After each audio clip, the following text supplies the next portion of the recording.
Al-Fatihah, dan juga yang pertama Al-Fatihah dan yang kedua Khawatim Al-Baqarah.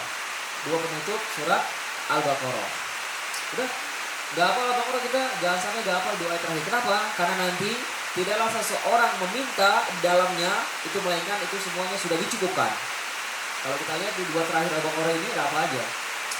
Apa? La yukallifullahu nafsan illa wus'aha. Tuh, konsep keren banget. Artinya setiap yang kali ketemu sama kita, apapun yang menimpa kita, itu semua sudah ditakar bahwasanya kita mampu untuk melaluinya.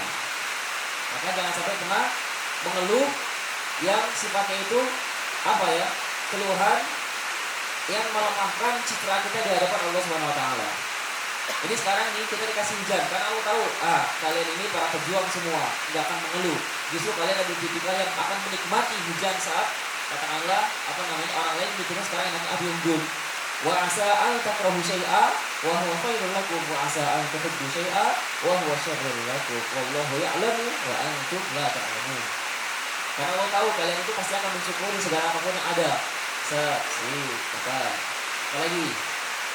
Apa lagi? Misalkan, pokoknya konsep kehidupan kita dengan ayat la yukallifullahu nafsan illa wus'aha itu seperti apa? Luar biasa. Terus laha ma kasabat wa 'alaiha ma kasabat rabbana satu la tu'akhidna. Oh, banyak lah. Nanti selanjutnya Pak Ahir. Udah. Atau siapa di antara antum yang ingat kisah masih di Al-Baqarah ya? Kalau mungkin agak hafal Al-Baqarah, minimal ayat-ayat pilihan dari Al-Baqarah diambil. Apa tuh? Pernah suatu ketika Abu Hurairah diwakilkan untuk menjaga zakat kita. Hadis ini ada di dalam Sahih Al-Bukhari. Kemudian pada satu malam ada seseorang yang mendak dulu dia, mendak, menjatuhin salah satu dari bahan makanan, entah beras, entah gandum, entah apa. Ketahuan nggak dia? Ayo, kamu ngapain? Ketangkap basah ibunya ya. OTT, operasi tangkap tanaman, bukan? Kayaknya apa ya? Mana nih Ustaz cocok lagi? Siapa? Wahili mana? Hadir nggak? Nggak ada ya? Oh, lagi konsumsi. Yang mana sih orangnya?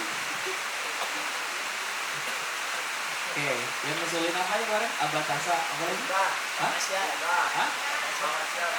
Hah? Bunna. Apa lagi? Siap. Tadi sama apa lagi? Halo? Lanjut nih. Serius. Jadi kan ceritanya mengawali sebelum sharing minimal ada salah satu sesuatu yang bisa barangkali bermanfaat. Abu Hurairah diwakilkan sama Rasul untuk menjaga zakat fitrah. Kemudian tiba-tiba ada orang hendak numpahin beras atau numpahin salah satu dari makanan. Terus apa? Ketahuan. Kamu mencuri ya? Hah? Ya soklah, bagi dulu. Soalnya kalau lagi lapar tuh beda. Udah aman nih? Udah? Ketahuan dia, setelah ketahuan ada yang tahu? Akhirnya dia pun memelas, meminta supaya diampuni. Tolong jangan hukum aku. Kenapa? Karena saat itu Abu Hurairah mengancam, ayo kamu akan aku bawa ke Rasulullah SAW karena kamu mencuri, potong tangan nih. Tergantung bukan kalau mencapai nisabnya ya. Yang jelas dibawa ke hadapan Rasul. Apa kata seorang tadi? Dia pun mengatakan, kasihanilah aku. Aku lapar. Sudah berapa? Biasanya orang bilang 3 hari belum makan. Misalkan 3 hari belum makan. Baik. Setelah itu namanya Abu Hurairah seorang sahabat, kasihan dia. Akhirnya yaudah, kali ini aku lepaskan. Udah, jangan diulangi lagi. Baik, saya tidak akan mengulangi lagi. Udah. Subuh pun datang, kemudian Abu Hurairah selaku sama Rasul. Setelah itu Abu Hurairah pun ditanya sama Rasul, ya Abu Hurairah, ma fa'ala asiruka al-barihah? Apa yang dilakukan sama kawanmu tadi malam? Kamu bisa tahu ya? Nah, iyalah pakai wahyu. Akhirnya Abu Hurairah itu berkata begini dan begitu. Apa kata Rasul? Dia bohong, kamu dibohongin. Wah, coba kalau untuk dibohongin gimana? Katanya infak ini buat apa misalkan? Buat yayasan buat bangun misalkan, buat apa kemanusiaan di mana di Mono misalkan. Pak 200-nya boleh disumbangkan ya Pak? Nah, 300-nya disumbangkan ya Pak? Sip lah. 100-nya boleh disumbangkan. Ternyata pas ketahuan intinya bohong ya. Itu tidak terjadi. Apa yang terjadi? Nah, pasti kalau kita kesel ya. Kata Rasul, dia bohong, kamu dibohongin. Apa? Lanjutannya, tapi nanti dia akan datang lagi untuk malam.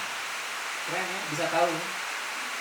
Gimana? Makanya kalau orang yang nggak paham bahwasanya Rasul itu ada wahyu, akan mengatakan Rasul itu adalah tukang sihir, peramal, segala macam lah. Oke. Tapi kalau orang yang paham Rasul itu ada wahyu, wah, lain cerita. Dia nanti akan datang lagi ke malam. Akhirnya Abu Hurairah pun kembali sambil masang perangkap, karena tahu dia akan datang lagi.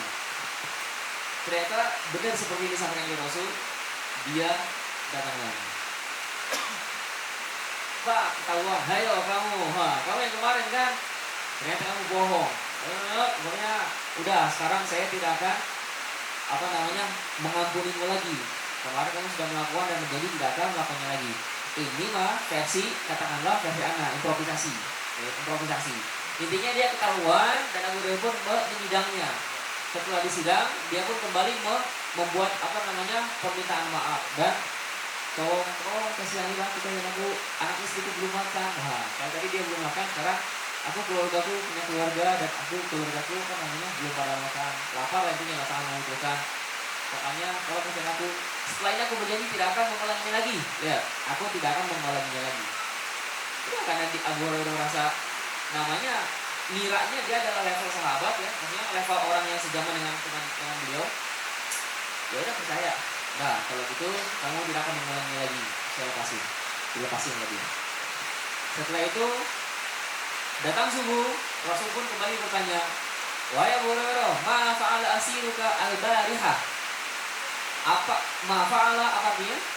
Apa yang dilakukan asiruka kawanmu al-barihah? Barihah itu orang Mesir biasa bilangnya embarih. Embarih berarti kemarin. Embarih. Itu aslinya adalah al-barihah. Ya, hamil yang mau ke Mesir ham. Embarih. Kakul tadi kemarin kamu makan apa?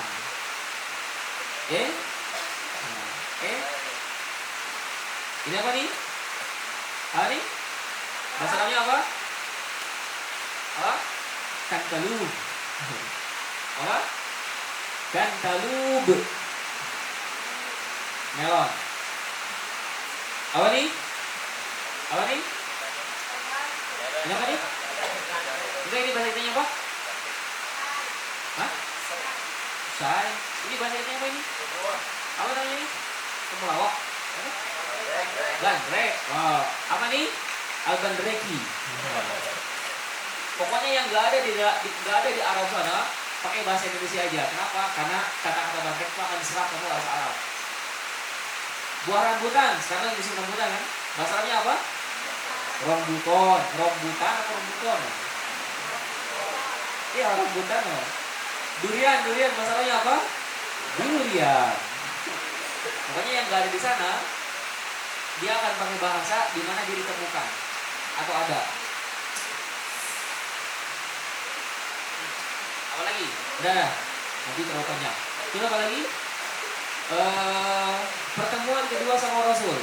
Abu Hurairah kalau dibohongin, dia tadi berdusta. Serius, aku dibohongin lagi. Iya, tapi nanti dia akan datang lagi. Abu Hurairah ketika mendengar hal itu, pasti dia makin marah, makin emosi. Tapi kata Rasul dia akan datang lagi, akhirnya dia pun Abu Hurairah pun meyakininya, dia pun akan datang lagi. Dijaga lagi itu hakal zakat fitrah itu. Sampai waktu tertentu benar orang yang tadi itu, yang benar-benar tadi itu datang lagi. Datang lagi dia, nyurik lagi dia. Udah, pegang langsung. Gak ada cerita. Kamu sekarang gak kasih lepasin. Udah, gak kasih lepasin. Dia pun mulai menyadari bahwasanya dia udah keseringan melakukannya dan diulang-ulang, dan pasti orang juga ada batasnya. Akhirnya dia pun mengeluarkan senjata pamungkasnya. Apa itu? Tolong lepaskan aku.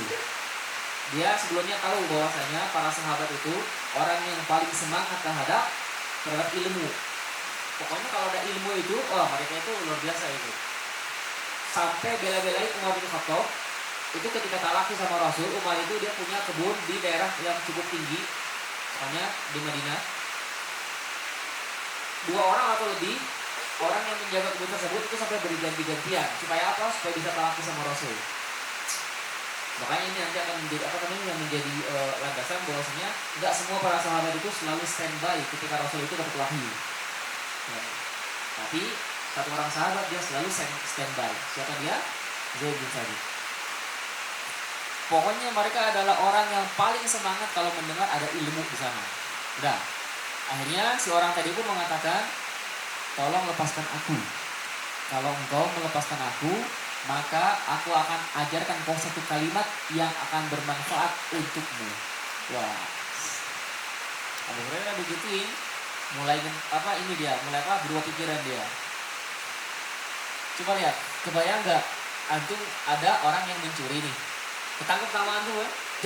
Kita nyuri celengan masjid misalkan, atau nyuri apapun lah misalkan di masjid, lampu misalkan, udah kena kebasah tuh. Apa yang antum lakuin?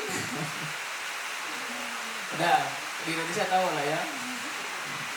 Tapi kalau seandainya orang itu ketahuannya sama Ipan misalkan, dia nyuri nyuri mikrofon masjid, sama nyuri kotak infak di masjid antum IPB Polban misalkan, di masjid Polban. Apa yang antum lakukan? Jujur, oke.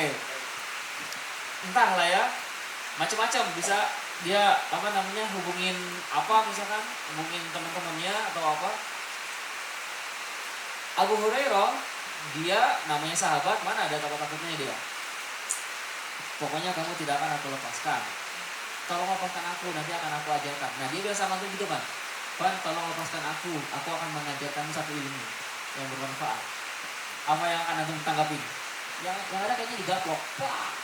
Ente pengen ngajarin gue, lu aja nyuri kan gitu. Tapi gimana, lihat nanti pelajarannya itu keren banget. Baiklah, engkau akan aku lepaskan. Apa kalimat tersebut? Nah, namanya penasaran kan? Apa kalimatnya? Kemudian si orang itu mengatakan, "Idza awaita ila firashika," jika engkau hendak pergi tidur, faqra ayatul kursi, maka bacalah ayat kursi.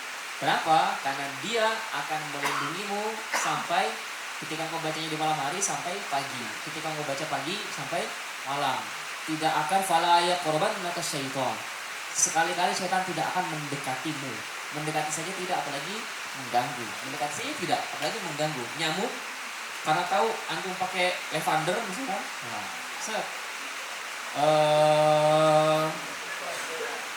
iya kan dia nasihatin, mana saya didengerin kan. Pokoknya kalau antum pakai lavender misalkan, udah ngedeketin aja. Kalau ngedeketin aja dia nggak bisa, apalagi ngigit. Udah, begitulah kurang lebih gambarannya. Akhirnya setelah itu dilepasin lah dia.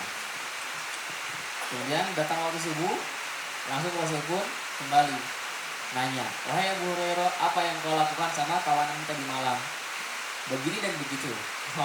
Sip. Kali ini dia benar. 2 malam sebelumnya dia dusta, dan kali ini dia benar. Betul kan ya Rasul? Ya.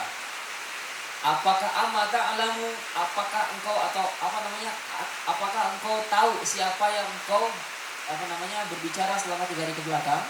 Allah wa Rasulullah Allah. Enggak tahu, ini aku belum pernah lihat mukanya sebelumnya. Apa kata Rasul? Dia syaitan. Dia adalah setan.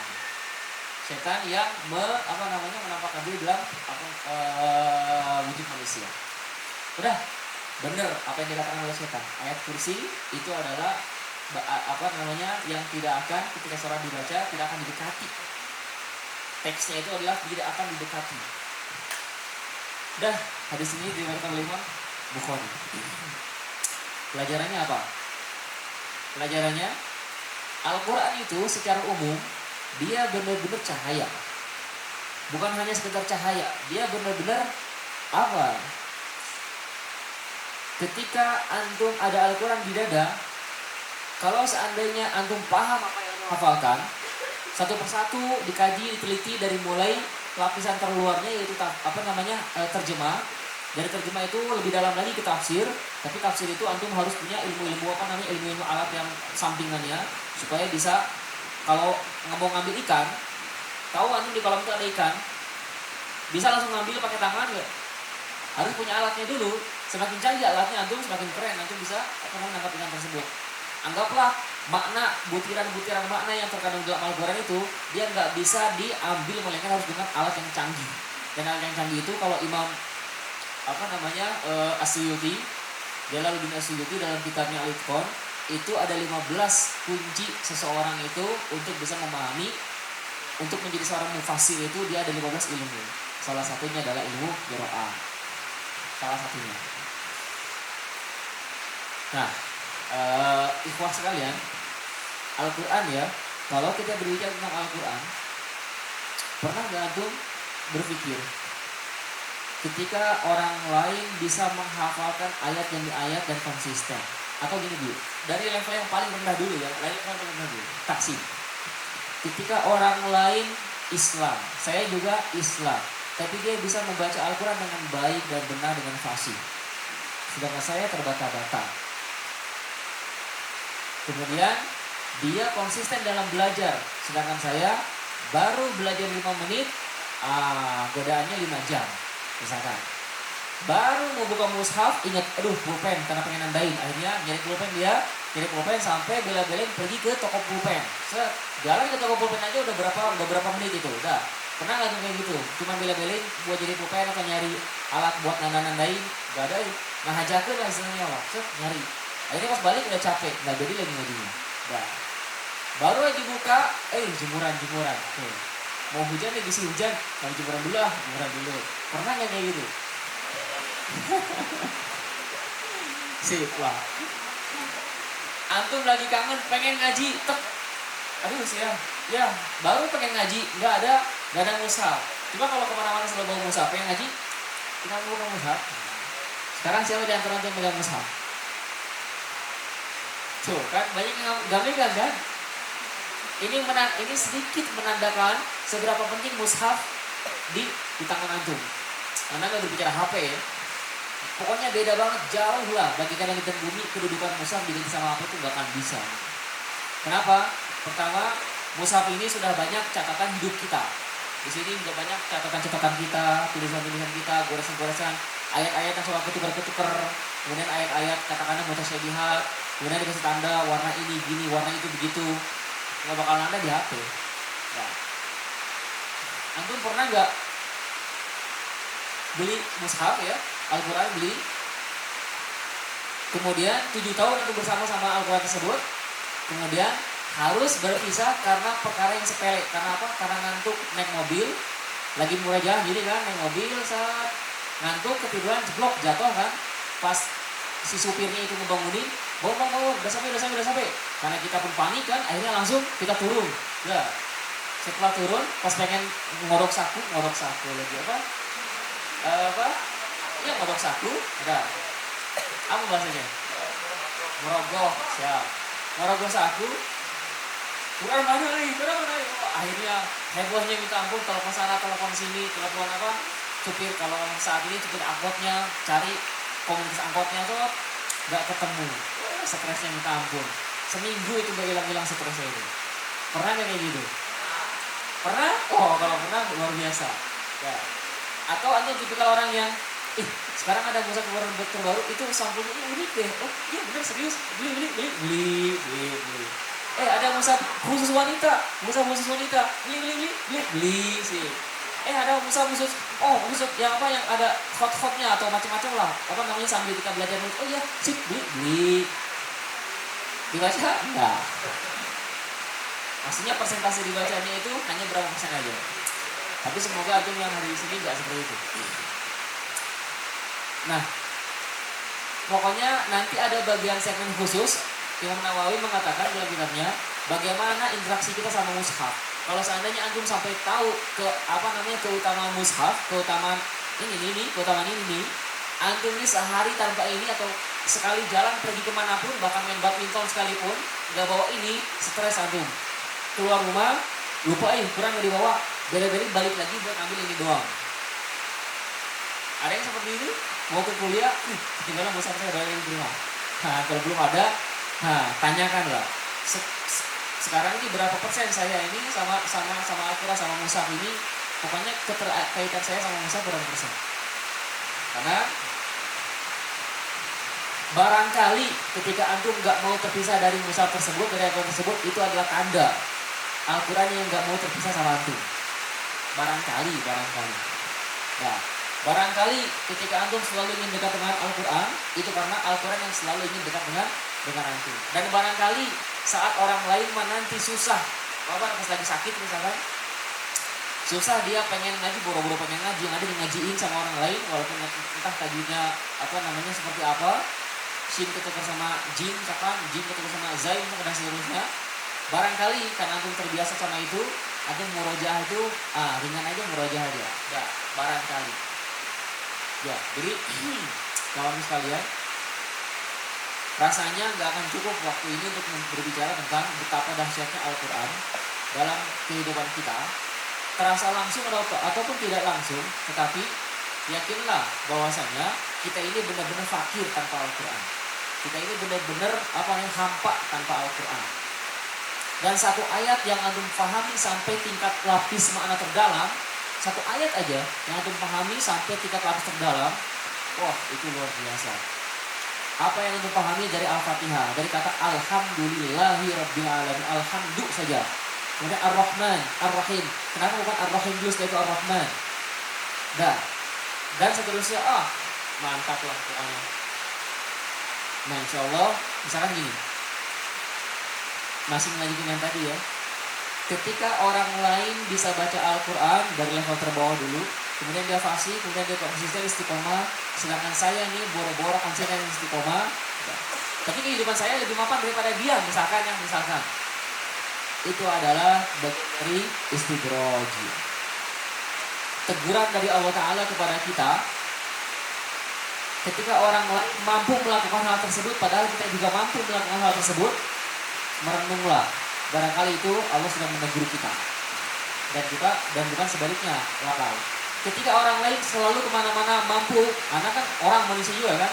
Ketika orang lain mampu kemana-mana bawa mushaf dan gak terpisahkan dari mushafnya, sedangkan saya boro-boro kepikiran mushaf. Yang ada paling kepikiran mushaf itu pas lagi pengen ngaji aja. Pas lagi pengen ngaji aja, kepikiran baru Al-Quran, Al-Quran. Barangkali kita bisa gak sih kita melakukan hal itu? Sangat bisa sekali. Tapi kenapa nggak bisa? Barangkali itu juga bagian daripada istidraj, karena kita tanda kita ini masih jauh dari Al-Quran. Barangkali naik sedikit, nanti kiaskan yang serupa dengannya. Tahfiz. Ketika orang lain konsisten 1 minggu misalkan 1 ayat, 1 hari 1 ayat, berapapun itulah, kita bisa nggak 1 ayat? Bisa nggak tuh gini? Bisa dulu nggak, bukan mampu, tapi bisa nggak kira-kira antum menghafal, meluangkan waktu 1 hari 1 ayat? 1 ayat ukuran setengah baris saja, bisa nggak? Pertanyaannya, kenapa antum nggak konsisten? Maksudnya tanya sama diri sendiri ya, kenapa saya nggak konsisten? Kenapa saya nggak bisa? Padahal ayat itu mudah sekali. Barangkali ada sesuatu, ada dinding penghalang. Apa itu? Itulah dinding maksiat. Itulah yang menjadi penghalang bahwasanya cahaya Al-Quran itu tidak masuk ke dalam hati kita. Barangkali ketika yang lain asik murojaah sehari 10 juz, sehari 5 juz, sehari minimal 3 juz misalkan. Sedangkan saya 1 juz pun empot-empotan, boro-boro 1 juz. Sedangkan saya setengah juz pun nggak ada. Sedangkan saya dan seterusnya murojaah, atau saya nggak ada murojaah sama sekali. Tapi kehidupan saya lebih mapan. Patokannya bukan kehidupan dunia lebih mapan.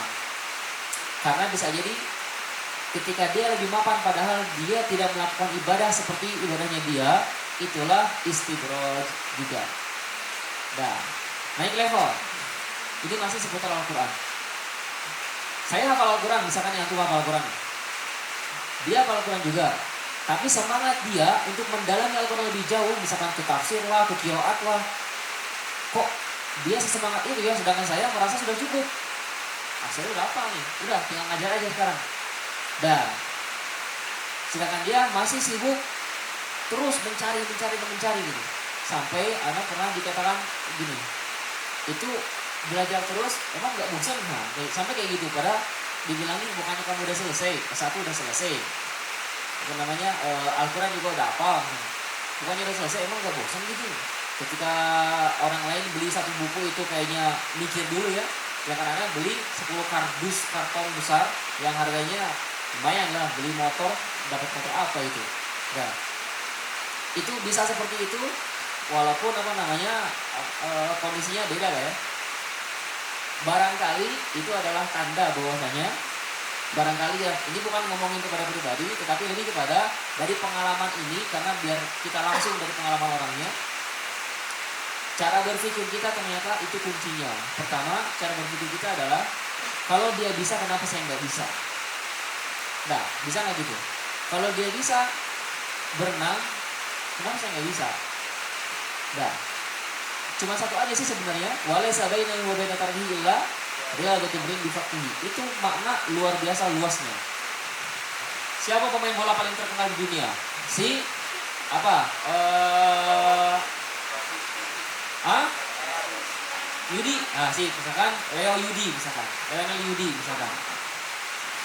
Pemain bola terkenal di dunia, meraih penghargaan misalkan sampai penghargaan Ballon d'Or-nya juga sampai 7 kali misalkan. Berturut-turut ya. Antum bisa nggak seperti dia? Bisa nggak? Bisa nggak? Bisa nggak? Tidak. Kalau semua antum yang bilang nggak bisa, nggak bakalan bisa asli nggak bakalan bisa. Tapi antum yang bilang bisa, pasti bisa, walaupun mendekati. Kenapa? Karena nanti ada satu ilmu yang dia, misalnya gini, antum sama-sama berarti Ivan nih, antum sama Ujang misalkan. Ivan sama Ujang sama-sama latihan badminton, mulainya sama, latihannya sama, jamnya sama, tapi antum mau udah level internasional, antum masih di RT aja misalkan mainnya. Apa yang membedakan? Salah satunya adalah ilmu mauhibah, bakat. Nah, salah satunya. Dan seterusnya lah ya. Ini sekilas tentang cara berpikir Al-Quran dan cara berpikir sangat benar-benar mempengaruhi kita.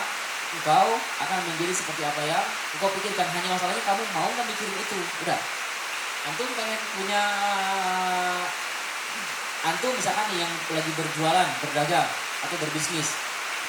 Ketika dia berpikirnya bisnis saya ini asal cukup iyalah asal cukup buat kehidupan sehari-hari, itu anak yakin pasti beda sama orangnya. Kenapa kamu berdagang? Ya karena 5 tahun ke depan saya harus punya perusahaan minimal 5 besar se-Indonesia. Atau jangan se-Indonesia, segarut dulu lah. Ya. Sama nggak hasilnya sama yang pertama? Asal cukup buat sehari-hari aja. Sama nggak? Langsung beda. Bahkan dia ditawarin jabatan apapun nggak tertarik dia. Kenapa? Karena pintu rezeki terbesar itu ada di 3 orang. Cuman karena memang dia nggak milih itu, misalkan nih di antara antum milih menjadi pengajar Al-Quran, ditawarin bisnis, misalkan nggak antum ambil. Kenapa? Ya itu memang sudah pilihan antum. Nah, kalau mau disambil misalkan, ya soalnya kalau misalkan bisa mah. Kenapa? Bisa nggak? Antum ngajarin Al-Quran sambil bisnis, bisa nggak? Bisa nggak? Antum bilang bisa, pasti bisa. Contoh Utsman bin Affan. Udah mah dia yang mewariskan Al-Quran kepada kita. Kemudian siapa yang gak tahu Utsman pribadinya? Saat orang lain perang itu bawa paling gitu, Utsman itu membawa luar biasa, selalu yang paling besar dalam hal infak. Oke, segitu dulu lah ya untuk kalau pengantarnya. Selanjutnya momentum ini